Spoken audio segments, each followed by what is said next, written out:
Alhamdulillah, kembali lagi dalam Assalamualaikum, segmen Assalam B. Seperti yang kita tahu, tak lama lagi kita akan meraihkan kedatangan bulan Zulhijjah, bulan yang diseru untuk kita melaksanakan ibadah haji serta korban. Ini merupakan perayaan kedua terbesar bagi kaum muslimin dan muslimat di Malaysia terutamanya dan juga di luar negara, insya-Allah. Jadi pada pagi ini kita nak berbicara berkaitan dengan program Kembara Quran bersama dengan Yayasan Budi Ehsan Malaysia, dan di talian Skype sekarang bersama dengan saya kita ada Datuk Kazim Ilyas yang merupakan seorang pendakwah. Assalamualaikum Datuk. Waalaikumsalam warahmatullahi wabarakatuh. Ustaz Abdul Hanan. Allahu Akbar. Sihat Datuk? Sihat-sihat alhamdulillah, sihat orang tua macam inilah. Alhamdulillah, jadi sihat Datuk. Jadi Datuk, mungkin orang ramai nak tahu serba sedikit tentang latar belakang Yayasan Budi Ehsan Malaysia ni dan apa yang dikongsikan bersama para penonton berkaitan dengan program Kembara Korban 1001 Asnaf ini. Dipersilakan Datuk. Ya. Terima kasih. Alhamdulillah. Bismillahirrahmanirrahim. Yayasan Budi Ehsan Malaysia ialah sebuah yayasan yang memperjuangkan kebajikan golongan fakir miskin di mana saja mereka berada, tanpa mengira latar belakang agama, tanpa mengira bangsa dan keturunan. Jadi Yayasan Budi Ehsan Malaysia ini telah ditubuhkan sejak 3 tahun yang lepas, dan di antara 3 tahun itu kami telah mengisi dengan pelbagai program amal, program kebajikan seperti program bantuan makanan harian, program bantuan kecemasan tunai, bantuan program sokongan kesihatan, membaiki rumah asnaf, dan juga yang paling besar sekali yang kita buat sekarang ialah melaksanakan ibadah korban.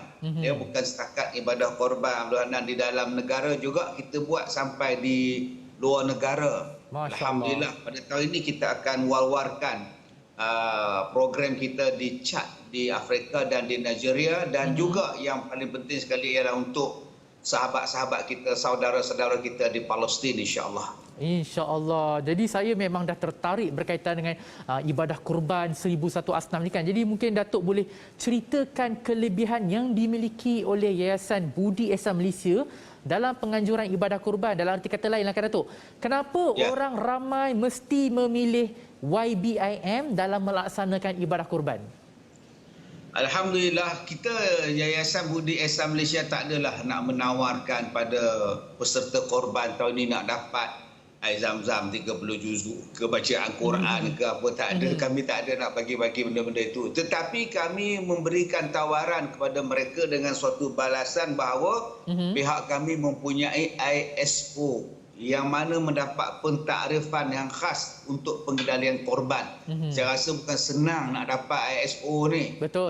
Daripada ISO ni. Maknanya kami menjanjikan kepada peserta, insya-Allah kita buat telus. Kalau kita tengok dalam gambar tadi, telus itu di Nigeria itu kita buat dengan 300 orang peserta, 300 petugas di sana dengan lembunya yang terbaik, dan kita memberikan ketelusan. Cuma kita akan berikan sijil penyertaan. Tetapi yang kami tawarkan ialah jaminan, insya-Allah kita lakukan dengan penuh amanah, dengan penuh tanggungjawab dan ikut prosedur yang tertentu, sebab kita mematuhi MSISO tadi, insya-Allah. Itu dia. Kerana itulah orang ramai yang sedang menonton di kaca TV Al-Jarrah sekarang dan juga di Facebook Live TV Al-Jarrah, anda patut memilih melaksanakan ibadah korban bersama dengan Yayasan Budi Ehsan Malaysia. Tadi Datuk ada menyebut berkaitan dengan korban di luar negara seperti di Chad, Afrika. Jadi mungkin Datuk boleh terangkan kenapa kita perlu menganjurkan ibadah korban di luar negara, sebab kadang-kadang ada bunyi bising Datuk.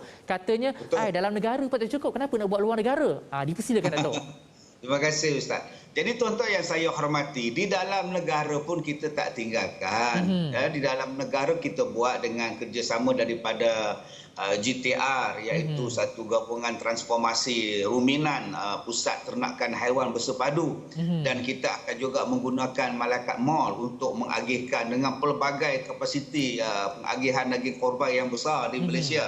Cuma pada tahun lepas misalnya kita buat di Burundi, kita buat di Chad, di Nigeria dengan 30,000 penyertaan. Sebab kita pilih negara ni, kita lihat kedudukan, keadaan mereka tu agak dhaif, agak menyedihkan kita. Kalau kita tengok dalam video kita sekarang ni dengan gambar yang menunjukkan rumah tak ada, duduk dalam kemah saja, duduk di kem pelarian.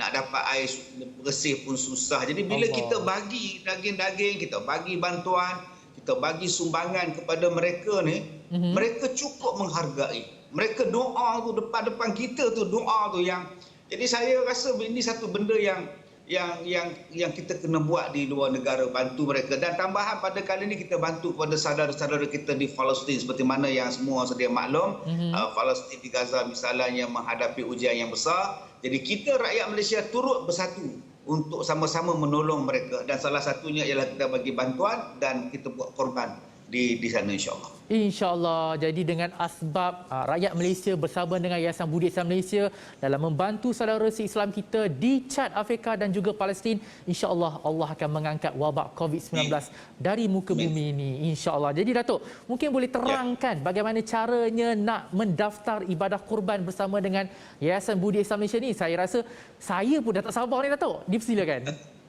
Terima kasih, Ustaz. Jadi tuan-tuan yang saya hormati, tuan-tuan boleh layari saja laman web Kembara Korban. Tuan-tuan boleh tengok di situ Yayasan Budi Ihsan Malaysia. Boleh juga pergi ke Facebook ataupun boleh tengok pada website www.ybim.org.my. Di situ tuan-tuan boleh tengok.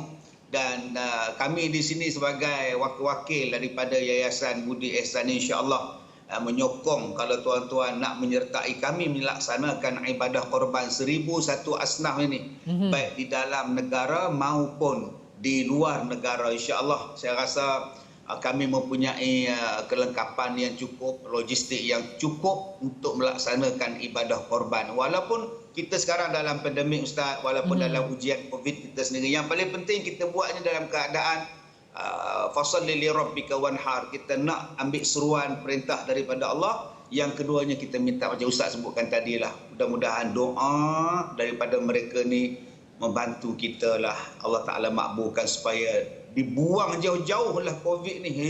Susah hati kita tengoknya, sedih kita tengoknya pada sahabat-sahabat kita yang dilanda dengan COVID, yang kehilangan saudara dan sebagainya. Supaya Allah berikan kesihatan yang baik kepada kita semua, pelihara kita daripada COVID. Mungkin salah satunya Allah nak tengok amalan kita. Jadi saya rasa Yayasan Budi Ihsan Malaysia adalah sebuah yayasan yang boleh kita harapkan untuk melaksanakan ibadah korban kita, insya-Allah. InsyaAllah. Jadi Datuk, mungkin dalam waktu yang lebih kurang 1 minit ini mungkin ada pesanan kepada para penonton. Dipersilakan. Baik, alhamdulillah tuan-tuan, di waktu pandemik ini kita banyakkan berdoa kepada Allah, banyakkan bermunajat kepada Allah, insya-Allah. Sama-sama kita patuhi SOP yang telah ditetapkan. Kalau tak payah keluar rumah tu, kata orang Perak, duduk je dalam rumah, boring lah. Janji kita dapat memutuskan rangkaian. Dan salah satunya tuan-tuan, marilah kita banyakkan beribadah.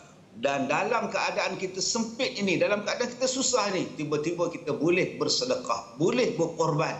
Itu di antara cabaran yang kuat sekali, satu iman yang cukup hebat. InsyaAllah, saya telah pun mendaftar sebagai seorang yang nak buat korban, dan saya rasa tuan-tuan juga akan mendaftar dengan kami sebagai Yayasan Budi Ihsan untuk melaksanakan ibadah korban tahun ini, insya-Allah. Terima kasih, Ustaz Abdul Hanan. Sama-sama, Datuk. Jadi kepada mereka di luar sana, jadi jom bersama-sama dengan Yayasan Budi Ihsan Malaysia dalam melaksanakan ibadah korban, dalam kita membantu rakan-rakan kita di dalam negara dan juga di luar negara, insya-Allah. Saya nak ucapkan jutaan terima kasih kepada Datuk Kazim Ilyas yang merupakan seorang pendakwah kerana sudi bersama dengan kami di Assalamualaikum Pagi ini dalam mewar-warkan berkaitan dengan program Korban 1001 Asnaf Anjuran Yayasan Budi Ihsan Malaysia, insya-Allah. Jadi kita nak berhenti rehat seketika.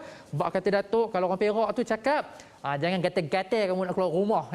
Zaman PKP ni jangan gatal-gatal. Duduk aja kat rumah tu. Jangan pergi mana-mana kan. InsyaAllah kita akan kembali dalam Assalamualaikum selepas ini.